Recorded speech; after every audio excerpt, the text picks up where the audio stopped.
क्या सौरमित्र कंबोज को पत्रकारिता छोड़कर राजनीति में आना चाहिए था? तो मनोहर लाल खट्टर जी तो हरियाणा का भी बेड़ा गर्क करके चले गए और उनकी पार्टी का भी बेड़ा गर्क कर दिया। किस तरीके से आप देखते हैं, क्योंकि कांग्रेस पार्टी गुटबाजी से हम इनकार नहीं कर सकते। और मैं रानिया की बात करूंगा, टिकट की बात करूंगा, तो पिछली बार जिस तरीके से विनीत कंबोज यहाँ कैंडिडेट थे, कुमारी सैलजा के कहने से उनको टिकट मिली, तो क्या सौरमित्र की टिकट इस गुटबाजी के आड़े नहीं आ जाएगी? नशे का जैसे आपने जिक्र किया, नशा कोई ऐसा नहीं है कि 2-4-5 सालों में बड़ा हो। नशा बहुत लंबे समय से अपने पैर कहीं की गड़ाए हुए था। तो आखिर क्या लगता है आपको, क्या सरकार की नीयत नहीं है? क्या सिर्फ दावे करती है हम नशा रोकने का प्रयास कर रहे हैं? क्या कहीं न कहीं सरकार और सिस्टम की मिली जुली वजह से चल रहा है?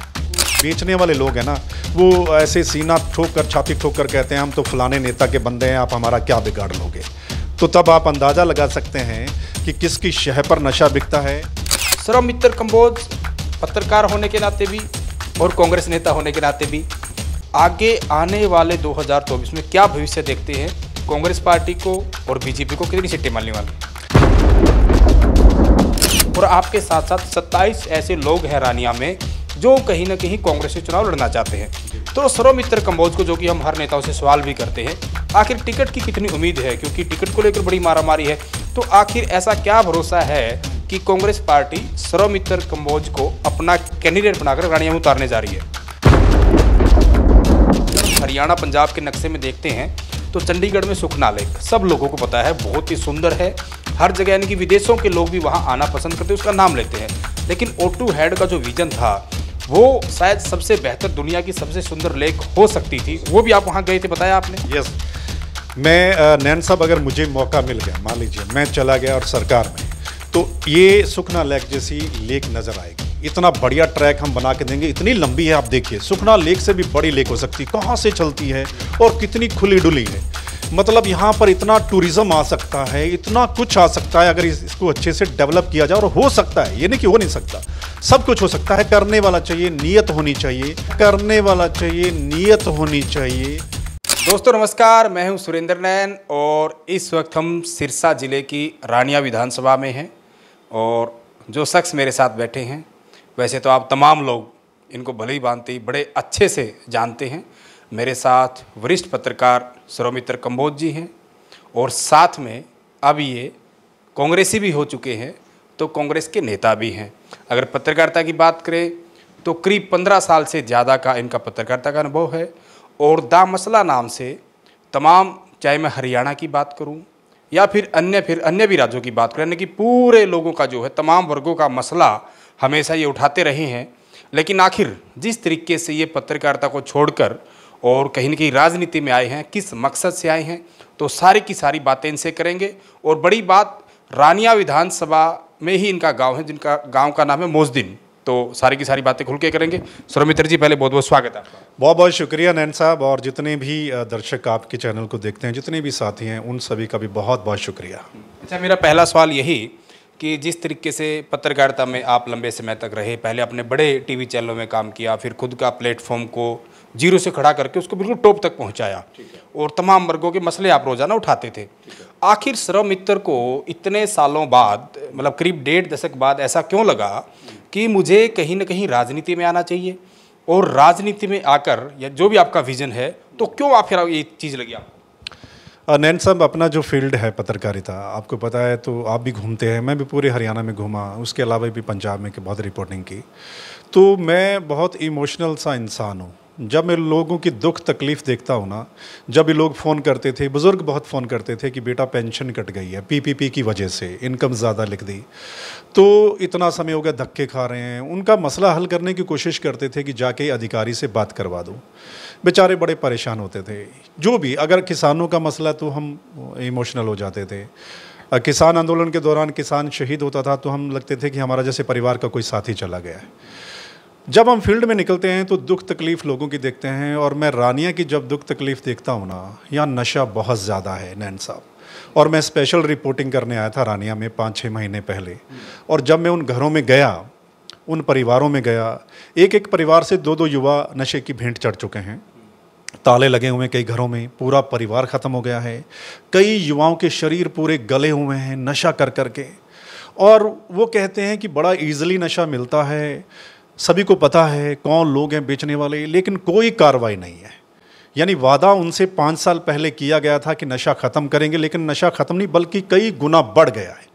तो मैं बड़ा दुख हुआ। उसके बाद भी हम अखबार में पढ़ते हैं कि आज इतने बच्चे यहाँ से चले गए, इतने, तो बड़ा दुख होता है।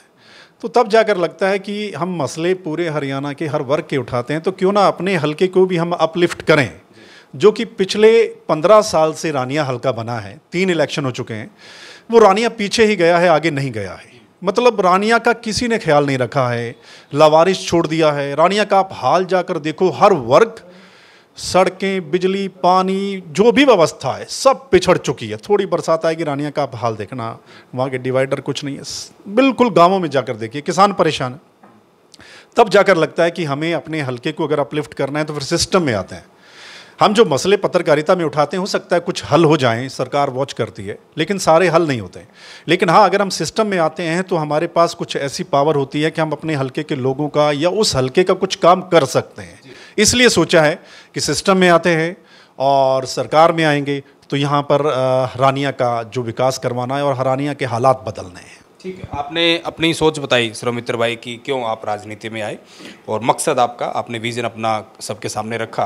लेकिन जिस तरीके से आपने कहा कि अगर मैं सिस्टम का हिस्सा बनता हूं तो इन तमाम चीज़ों को बेहतर तरीके से कहीं न कहीं इनका समाधान कर सकता हूं।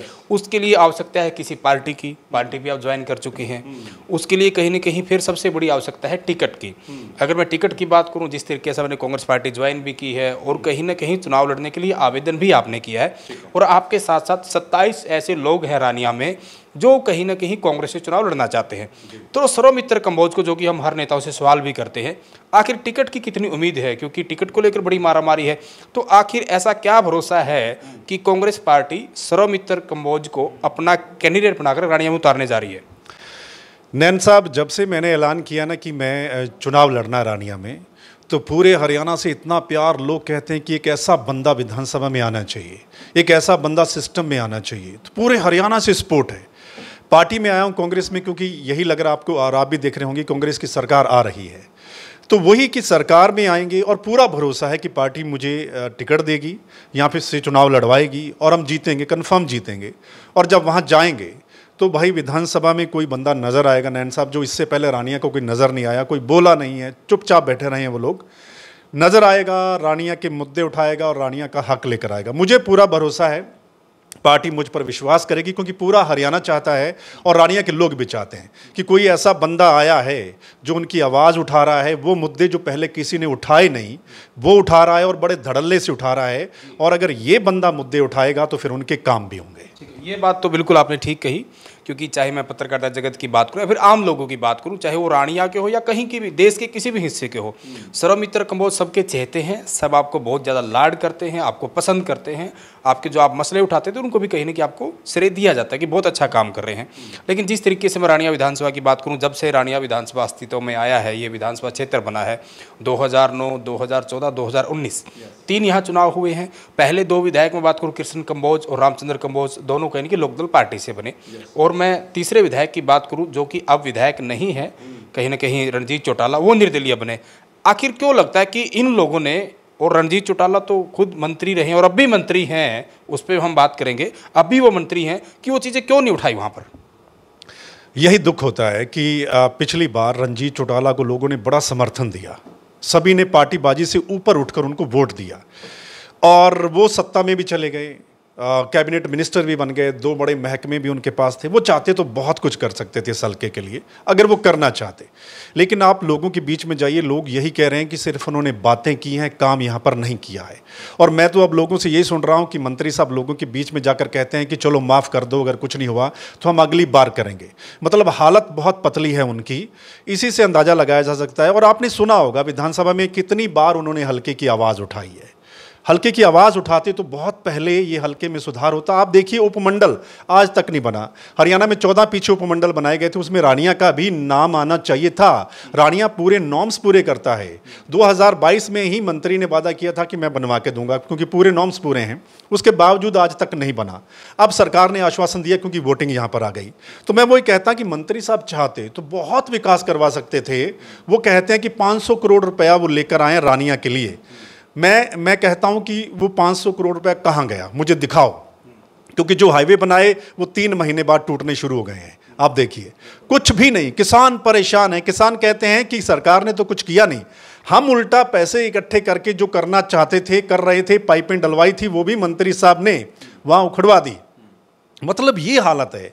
सरकार का काम है सहूलत देना, लेकिन उल्टा रानिया के लोगों को परेशान किया गया है, ध्यान बिल्कुल नहीं दिया है। और मंत्री साहब अब आप लोग के बीच जाइएगा कि क्या हालत है। लोग वेट कर रहे हैं जब चुनाव डिक्लेयर हो और लोग कहते हैं तब हम दिखाएंगे कि जो हमारे साथ किया गया है। बिल्कुल, लोग कहीं ना कहीं तैयार बैठे हैं अपना हिसाब किताब करने के लिए।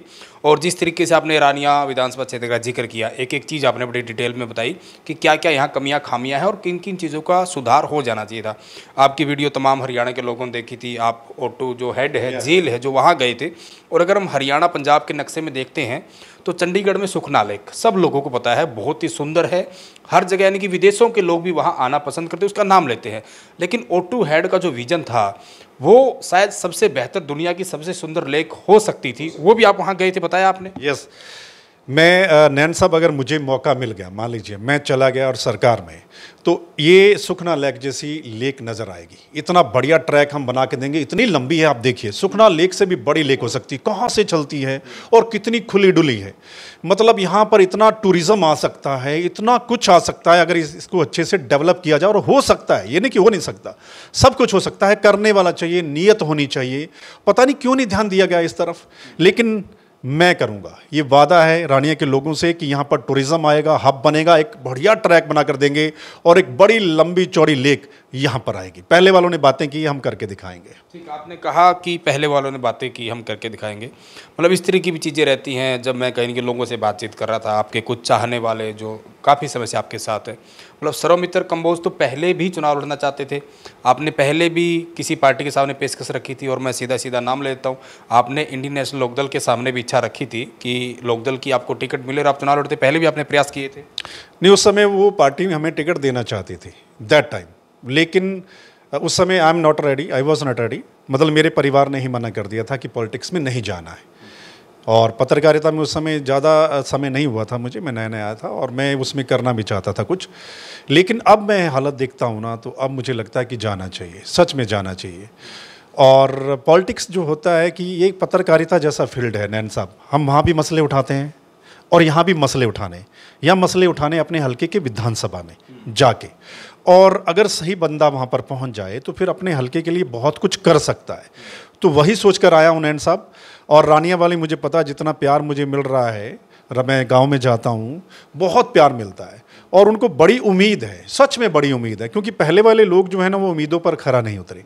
अब उनको बड़ी उम्मीद है कि ये बंदा करेगा, क्योंकि वो हमें पिछले 15 साल से हमें मसले उठाते हुए देख रहे हैं। हर वर्ग का मसला हमने उठाया है, सो वो हमें देख रहे हैं। उनको बड़ी उम्मीद है और हम उम्मीदों पर खरा उतरेंगे अगर हम यहाँ से चुनकर जाएंगे तो। ठीक है। अच्छा, मैं सिरसा ज़िले की बात करूं, अगर हम चंडीगढ़ दिल्ली के हिसाब से देखें तो ये हरियाणा का आखिरी ज़िला, और अगर हम पंजाब और राजस्थान के लिहाज से देखें तो ये हरियाणा का पहला ज़िला। सिरसा से यहाँ शुरुआत होती है। और आपका रानिया विधानसभा क्षेत्र। नशे का जैसे आपने जिक्र किया, नशा कोई ऐसा नहीं है कि 2, 4, 5 सालों में बड़ा हो। नशा बहुत लंबे समय से अपने पैर कहने की गड़ाए हुए था। तो आखिर क्या लगता है आपको, क्या सरकार की नीयत नहीं है? क्या सिर्फ दावे करती है हम नशा रोकने का प्रयास कर रहे हैं? क्या कहने की ये सरकार और सिस्टम की मिली जुली वजह से चल रहा है? बिल्कुल मिली भगत है, बहुत बड़ी मिली भगत है, एक चेन सिस्टम है। ये सब कुछ हो सकता है नैन साहब। यहाँ पर आप 2 अच्छे ऑफिसर्स लगा दीजिए, ईमानदार ऑफिसर्स लगा दीजिए, तो ये सब भागते नजर आएंगे सच में। क्योंकि नीचे से लेकर ऊपर तक लोग कहते हैं कि हम शिकायत करते हैं, पुलिस एक बार पकड़ के ले जाती है, 1 घंटे में उनको छोड़ देती है। तो ऊपर से फ़ोन आ जाता है, प्रेशर है, वट एवर जो भी है। और कई लोग तो ये कहते हैं कि वो जो बेचने वाले लोग हैं ना, वो ऐसे सीना ठोक कर, छाती ठोक कर कहते हैं हम तो फलाने नेता के बंदे हैं, आप हमारा क्या बिगाड़ लोगे। तो तब आप अंदाज़ा लगा सकते हैं कि किसकी शह पर नशा बिकता है। आप देखिए, अगर ये सब मिली भगत ना हो तो नशा कैसे बिक सकता, सबको पता है कौन लोग हैं। आप देखिए, पूरे रानिया हलके में तकरीबन लोग बोलते हैं 1 क्विंटल वो केमिकल की गोलियां बिकती हैं। तो मतलब इतना बड़ा नेटवर्क कैसे चलता है? क्या पुलिस को पता नहीं है? क्या प्रशासन को पता नहीं है? क्या यहाँ सत्ता को पता नहीं है? मंत्री को पता नहीं है? सब कुछ है। और विधानसभा में मसला उठा था नैन साहब, आप देखिए, उठा था ना, बकायदा नाम लिए गए थे। बकायदा अभय सिंह चौटाला ने सीधा सीधा ये कहा था कि रणजीत सिंह चौटाला की गाड़ी में वो लोग बैठकर घूमते हैं जो कहीं की नशा बिकवाते हैं। तो विधानसभा में मसला उठा, कितना गूंज गई, लेकिन फिर भी कुछ कार्रवाई नहीं। आप देखिए, जवानी बर्बाद की जा रही है नैन साहब वहाँ पे। आप देखिए, उन घरों में आप जाएंगे ना तो आप भी इमोशनल हो जाएंगे कि सच में जो हमारा युवा है, जो हमारा भविष्य है, आप उसको बर्बाद कर रहे हैं। आधा युवा नशे में बर्बाद हो जाएगा और बाकी लोग जो हैं, माँ बाप सोचते हैं 20-25 लाख रुपया लगाते हैं, इनको बाहर भेज देते हैं कहीं बुरी संगत में ना चला जाए। तो ये तो जवानी बर्बाद करने वाली बात हो गई। फिर जवान यहाँ पर रहेगा कौन? ठीक है, तो उस जवानी को बचाना है सबसे पहला मेरा जो लक्ष्य है, क्योंकि मैं लोगों के बीच में जा रहा हूँ। लोग कहते हैं किसी ने मसला नहीं उठाया। सौमित्र जी, आप उठा रहे हो, पत्रकारिता में भी आपने उठाया था और यहाँ आप ही बोल रहे हो। कोई तो ढंग से बोलता भी नहीं है, हिम्मत ही नहीं पड़ती। तो वो कहते हैं, इसलिए पहली मेरी ये गारंटी है रानिया के लोगों के लिए कि नशा हम खत्म करेंगे, ये गारंटी है। ठीक है। अच्छा, जैसे सौमित्र भाई, क्योंकि मैं, आपने कहा ना भी कांग्रेस की सरकार बनने जा रही है, ऐसा आपको लगता है, लोग भी कह रहे हैं, लेकिन जिस तरीके से बीजेपी की बात करूं, बीजेपी के लोग लगातार कहीं ना कहीं कह रहे हैं कि तीसरी बार फिर हम हरियाणा में सरकार बनाने जा रहे हैं। पत्रकारिता में रहते हुए और अब भी जिस तरीके से आपने मनोहर लाल खट्टर का कार्यकाल देखा, करीब 9.5 साल का, और अब जिस तरीके से नायब सैनी कहीं ना कहीं मुख्यमंत्री बनाए गए हैं, तो आप कैसे देखते हैं एज ए उनका चीफ मिनिस्टर का जो दोनों कार्यकाल रहा, कहीं ना कहीं क्या ये मनोहर लाल खट्टर का प्रमोशन था या मनोहर लाल खट्टर का डिमोशन था? देखो, मनोहर लाल खट्टर जी तो हरियाणा का भी बेड़ा गर्क करके चले गए और उनकी पार्टी का भी बेड़ा गर्क कर दिया। आप देखिए, बीजेपी वाले भी पछता रहे हैं कि खट्टर साहब ने उनकी ऐसी तैसी करवा दी। बीजेपी वाले खुद कहते हैं कि खट्टर साहब को बहुत पहले बदल दिया जाता तो शायद पार्टी के उनके हालात ठीक रहते। ये उनकी वर्डिंग है। तो खट्टर साहब को तो एडजस्ट कर दिया बीजेपी ने ऊपर, वो तो केंद्रीय मंत्री बन गए, लेकिन यहाँ हरियाणा का तो हाल बुरा कर गए। ये 10 साल वो थे नैन साहब, इस 10 सालों में हरियाणा बहुत आगे जा सकता था। टेक्नोलॉजी आई है इन 10 सालों में, नई नई टेक्नोलॉजी इन 10 सालों में आई है, बहुत कुछ नया आया है। आप देखिए, ऑल ओवर द वर्ल्ड आप देखिए कि इन 10 सालों में कितना कुछ हुआ है। ये हरियाणा में भी हो सकता था, क्योंकि हरियाणा तो है, आपको पता है, पूरी राजधानी को 3 ओर से घेरे हुए, दिल्ली को। तो हमारे पास तो वो इलाका है जो सबसे, मैं कहता हूँ, पूरे देश का इंपॉर्टेंट जो इलाका, वो हरियाणा का इलाका है। उसके बावजूद हरियाणा की ऐसी तैसी इन्होंने कर दी। हर वर्ग परेशान है, युवा परेशान है, नौकरी नहीं मिल रही। जिन्होंने 2014 में फॉर्म भरे थे, आज तक उस नौकरी का था पता नहीं है। 4 साल 4.5 साल याद नहीं आई और अब कहते हैं 50,000 नौकरी दे देंगे। आप जो नौकरी देंगे वो लटक जाएगी कहीं ना कहीं हाई कोर्ट में। फिर युवा परेशान, किसान परेशान रहे कितना समय पर, आज भी किसान परेशान है। तो मतलब कौन सा वर्ग खुश है इनसे? कोई वर्ग खुश नहीं है। और अब जो नए मुख्यमंत्री बने थे वो कोशिश कर रहे हैं कि कहीं ना कहीं थोड़ी बहुत इज्जत बच जाए, घोषणाएं कर रहे हैं, बहुत कुछ ऐलान कर रहे हैं, लेकिन अब लोगों ने मन बना लिया है कि इनको तो चलता करना है। इनकी हालत तो बहुत बुरी होने वाली है। जैसा आपने बताया सौमित्र भाई की इनकी हालत खस्ता है। जिस तरीके से, चाहे मैं कांग्रेस की बात करूँ, कांग्रेस के मैनिफेस्टो में जो जो चीज़ें शामिल की जा रही हैं, या फिर जहाँ जहाँ आपकी पार्टी के नेता कहीं ना कहीं घोषणाएं करते हैं कि सरकार आने के बाद हम ये चीज़ें कहीं नहीं करेंगे, इंप्लीमेंट करेंगे, वहीं देखा जा रहा धड़ल्ले से जिस तरीके से मुख्यमंत्री नायब सैनी उनमें से बहुत सारी चीज़ों को लागू कर रहे हैं, बहुत सारी चीज़ों को अप्लाई कर रहे हैं। तो इसको हम लोग क्या समझा जाए? क्या ये डर है या फिर चुनाव के चलते लोगों को लुभाने का एक प्रयास? ये सिर्फ लोगों को लुभाने का प्रयास है नैन साहब। आप 2019 का इलेक्शन देखिए। 2019 से पहले इन्होंने ग्रुप डी की भर्ती की थी, है ना? तो उस ग्रुप डी की भर्ती से इनको काफ़ी बूम मिला था। 75 पार का नारा चल रहा था। हालांकि उस समय मैंने इनको 40 ही दी थी, सब मानते हैं, लेकिन इनका एक बूम बना था। अब इनको ये लगता है कि ये 2-4 नौकरियां देके शायद ये कुछ थोड़ा बहुत बूम इनका बन जाए। खट्टर साहब तो टस से मस हो नहीं रहे थे। इन्होंने उनके कुछ फैसले पलटे हैं, कुछ ना कुछ रियायत देने की कोशिश की है, लेकिन अब कुछ नहीं होगा। जैसा मैंने बोला, अब जो मर्जी कर लें। अब लोगों ने मन बना लिया। अब तो लोग खुलेआम बोल रहे हैं कि चाहे नौकरी दे दो, चाहे कुछ मर्जी कर दो। सारे परेशान हैं, सरपंच परेशान है इनसे, कर्मचारी परेशान है, किसान परेशान है, युवा परेशान है, हर बंदा इनसे परेशान है। अब देखिए, तो इनका क्या हाल होगा ये आप देखना जब इलेक्शन डिक्लेयर हो जाएगा। 1 महीने की सिर्फ सरकार बची है, 1 महीने की। ठीक है। अच्छा सौमित्र भाई, जिस तरीके से पहले आप स्वतंत्र थे, आज़ाद थे, जब से आप पार्टी में शामिल हुए हैं तो एक प्रोटोकॉल में आप आ गए हैं, कहीं ना कहीं किस तरीके से आप देखते हैं, क्योंकि कांग्रेस पार्टी गुटबाजी से हम इनकार नहीं कर सकते। और मैं रानिया की बात करूंगा, टिकट की बात करूंगा, तो पिछली बार जिस तरीके से विनीत कंबोज यहाँ कैंडिडेट थे, कुमारी सैलजा के कहने से उनको टिकट मिली, तो क्या सौमित्र की टिकट इस गुटबाजी के आड़े नहीं आ जाएगी? मेरे को नहीं लगता है, मुझे लगता है कि मुझे सब रिस्पेक्ट करते हैं, सब नेता भी रिस्पेक्ट करते हैं, और मुझे लगता है कि मेरे जैसे इंसान को तो वो टिकट देंगे या भेजना चाहेंगे कि विधानसभा। जब पूरा हरियाणा चाहता है तो लोगों की ये मंशा है, जब पूरा हरियाणा बोल रहा है तो पार्टी सोचेगी। और देखो दावेदार तो होंगे, लोकतंत्र है, कोई भी चुनाव लड़ सकता है।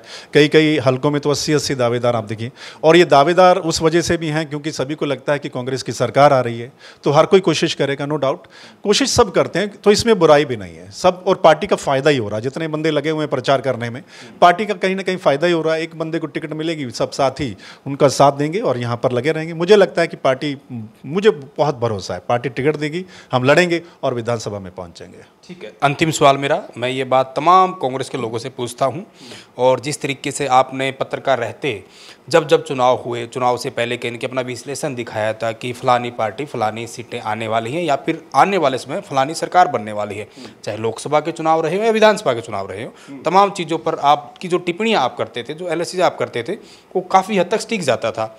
सौमित्र कंबोज पत्रकार होने के नाते भी और कांग्रेस नेता होने के नाते भी आगे आने वाले 2024 में क्या भविष्य देखते हैं कांग्रेस पार्टी को, और बीजेपी को कितनी सीटें मिलने वाली?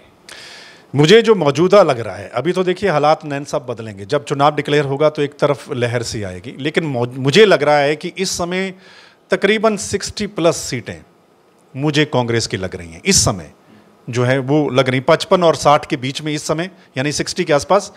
और मुझे लगता है आगे आने वाले समय में ये, और जब इलेक्शन नज़दीक आता जाएगा जैसे जैसे, ये और बढ़ जाएंगी। बीजेपी की कम होती जाएंगी, जो आंकड़ा अब कुछ शो कर रहे हैं कुछ सर्वेयर, मुझे लगता है वो और कम होती जाएंगी बीजेपी की, और कांग्रेस की हैं ये जो बढ़ती जाएंगी, मुझे ऐसा लग रहा है। क्योंकि जैसा मैंने कहा हर वर्ग परेशान है। और मैं यहाँ एक बात कहना चाहूँगा, छूट गई, सरपंचों का बड़ा एजिटेशन हुआ है ना। पिछले लोकसभा में देखा आपने कि सरपंचों ने भी खुलकर बीजेपी का विरोध किया और कहीं ना कहीं कांग्रेस को सपोर्ट किया। इस बार भी जो सरपंच जितने भी हैं, कहीं ना कहीं उनके मन में अभी वो सामने नहीं आ रहे हैं क्योंकि सरकार बची है। वो कहते हैं कि उनके साथ बहुत उनको परेशान किया जा रहा है, उनके मटेरियल के रेट जो है बहुत बढ़ा दिए गए हैं, उनकी मतलब बुरा हाल कर दिया गया है। हर वर्ग, युवा, कर्मचारी, किसान, सब वेट कर रहे हैं। और अब ये बूम जो धीरे धीरे बढ़ता जाएगा, तो वही है कि बीजेपी तो पता नहीं कितना नीचे चली जाएगी, और कांग्रेस का मोमेंटम अगर बन गया और सब मिलकर लड़ेंगे तो ये मामला बहुत ऊपर जा सकता है। बहुत बहुत शुक्रिया सौमित्र भाई बातचीत करने के लिए। तो ये थे कांग्रेस नेता और वरिष्ठ पत्रकार और हमारे बड़े लाडले और अजीज भाई सौमित्र कंबोज, और जिस तरीके से ये आखिर क्यों राजनीति में आए, क्या इनका विजन है, क्या इनके मन में टीस थी, तो तमाम की तमाम बातें बड़े खुलकर इन्होंने हमारे साथ साझा की। और जैसा कि ये सिर्फ हमारे नहीं, ये इनकी खासियत भी है, ये बड़े सौम्य और सरल स्वभाव के हैं और बहुत ही सेंसिटिव इमोशनल आदमी है। कहीं ना कहीं जो विजन ये कहीं की लेकर चले हैं और जिस तरीके से पत्रकारिता को छोड़कर ये राजनीति में आए हैं, आखिर आप लोग चाहे रानिया के हों या फिर अन्य इनको चाहने वाले हों, आखिर आप क्या सोचते हैं? क्या सौमित्र कंबोज को पत्रकारिता छोड़कर राजनीति में आना चाहिए था? जो ये राजनीति में आए हैं, इनका ये फैसला सही है या गलत, आप कैसे देखते हैं? और रही दूसरी बात, रानिया में कांग्रेस का सबसे मजबूत उम्मीदवार कौन हो सकता है? और उसके साथ यानी कि चौथी बार, क्योंकि मैंने बताया ना अभी तक 3 विधायक बने हैं, 2009 में, 2014 में और 2019 में, यानी कि रानिया से 2024 के विधानसभा चुनाव में कौन विधायक बनने वाला है? खुलकर कमेंट करें और वीडियो को ज़्यादा से ज़्यादा शेयर करें।